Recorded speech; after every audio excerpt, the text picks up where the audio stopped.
de mémoire comme ça, il me vient l'histoire d'un jeune. Ce jeune-là que je prends, j'ai dit, bon, tu dois aller. Et il voulait aller chez un éducateur. Parce que l'éducateur, c'était pour lui la famille de dimanche. Mais comme c'était le jour de la bonne année, j'ai dit, tu ne vas pas chez l'éducateur, tu vas dans ta propre famille. Bon, il y en a qui partaient, il y en a qui, en hésitant, et même qui chantait ici, je me rappelle encore ce jour-là, il chante « Papa Nganaye ». Papa Nganaye. C'est un chant comme ça qui veut dire que je viens chez mon père, mais avec beaucoup de peine, comme ça, quoi. Et qu'est-ce que je vois? Les gars, ils font en larmes. Alors moi, je n'ai pas compris. On n'avait pas totalement son histoire. Et après quelques temps, j'ai dit, mais pourquoi, au lieu d'aller en famille, toi, tu vas pleurer? Alors il me raconte, il dit, tu ne sais pas comment moi je suis arrivé dans la rue. Je suis arrivé dans la rue, c'était mes parents, à cause de ce qu'on a qualifié ici de sorcellerie, qui m'ont livré, j'allais dire, aux passants. Et pour les passants, c'était un enfant à mettre à mort. Et pour le mettre à mort, on utilisait les supplices du collier. En fait, on prend le pneu, on va te mettre le pneu au cou et on met le feu. Et lui, il en était arrivé à ce point-là. Il ne restait plus qu'à ce qu'on puisse seulement mettre le feu. Ça, c'est l'image que l'enfant a gardée, ou le jeune a gardé de sa famille. Et c'est à partir de là qu'il a fait son parcours jusqu'à entrer chez nous.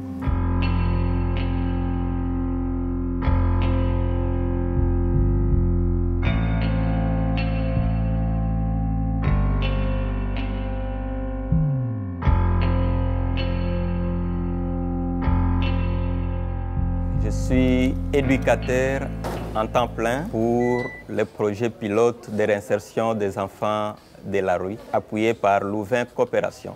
Leur père existe il y a 35 ans déjà écoulés.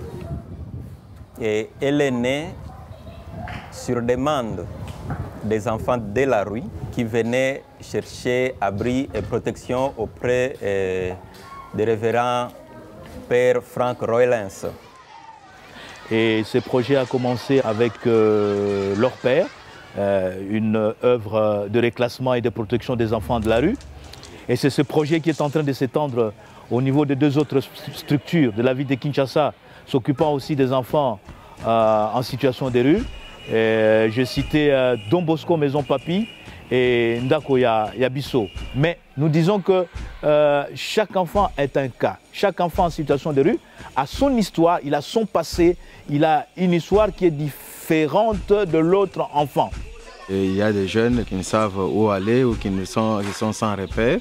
Et nous menons des enquêtes et là, nous commençons un travail d'accompagnement psychosocial. Les éducateurs qui sont commis sur place les accueillent. Et dans l'accueil, ils cherchent à écouter dans un premier temps pour comprendre leurs problèmes. Osali mikoloboni 5 ans. Siko osala kandenge nini po yolia na mibu mitano wana.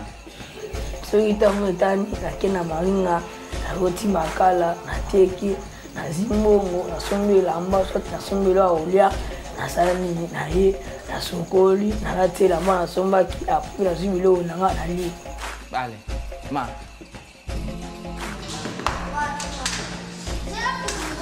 Un enfant de la rue, c'est en fait qu'on appelle par les communs des mortels ici à Kinshasa, Chégué.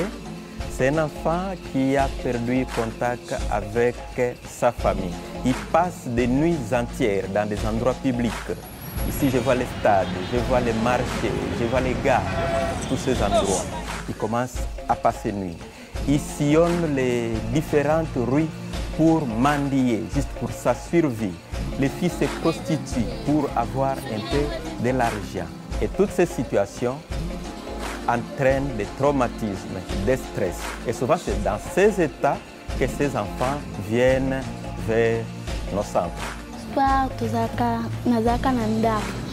Tangu mama kufi ba ndeko ba wanga na biso baju.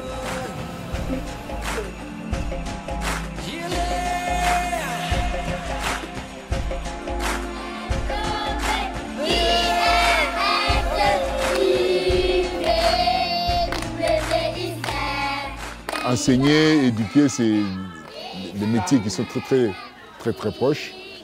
À l'école, on transmet le savoir et au centre, on transmet plus le savoir-être.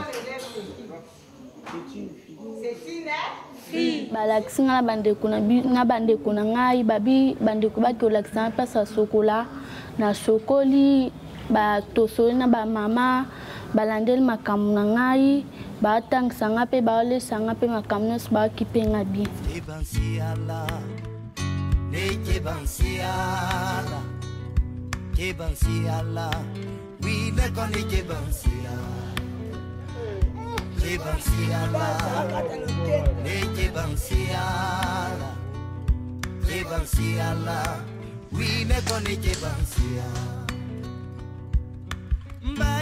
Il y a tout un service des enquêtes qui travaille directement avec les familles.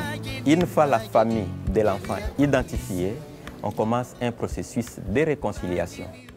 Ici, nous allons visiter une famille où leur père a réunifié un enfant. Bonjour, maman Léona. Christian. Ça va? Pendant que les enfants, après avoir été écoutés au centre, notre rôle est de chercher leur famille. Nous étions obligés maintenant de mener les enquêtes pour savoir, pour connaître ses origines, son adresse, sa famille et tout. L'enfant n'était pas sorti de son propre gré, il était influencé par les amis. C'est ainsi que maman était aussi prête et nous avait donné le souhait favorable de récupérer son fils.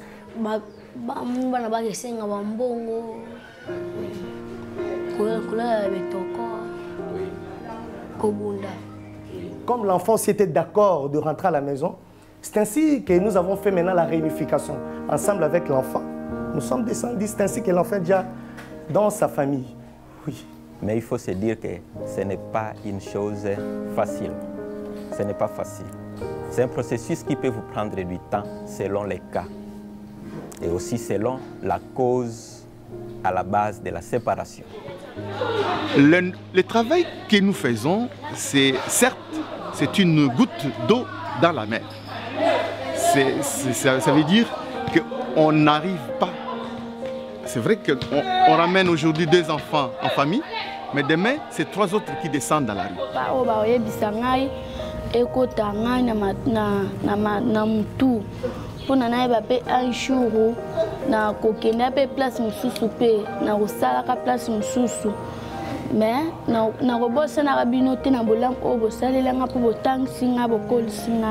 Parce que je crois que même en Europe, les enfants ils sont toujours pris en charge, même s'ils ne sont pas dans la rue, s'il n'y a pas d'enfants des rues, mais ils ont d'autres types de difficultés pour lesquelles on doit pouvoir toujours s'en occuper. L'enfant, il est un être fragile, un être vulnérable, et il faut lui garantir sa vie. Il n'a pas demandé de naître, et comme il n'a pas demandé de naître, il faut lui assurer aussi le temps de prendre son autonomie et de prendre l'élan dans la vie.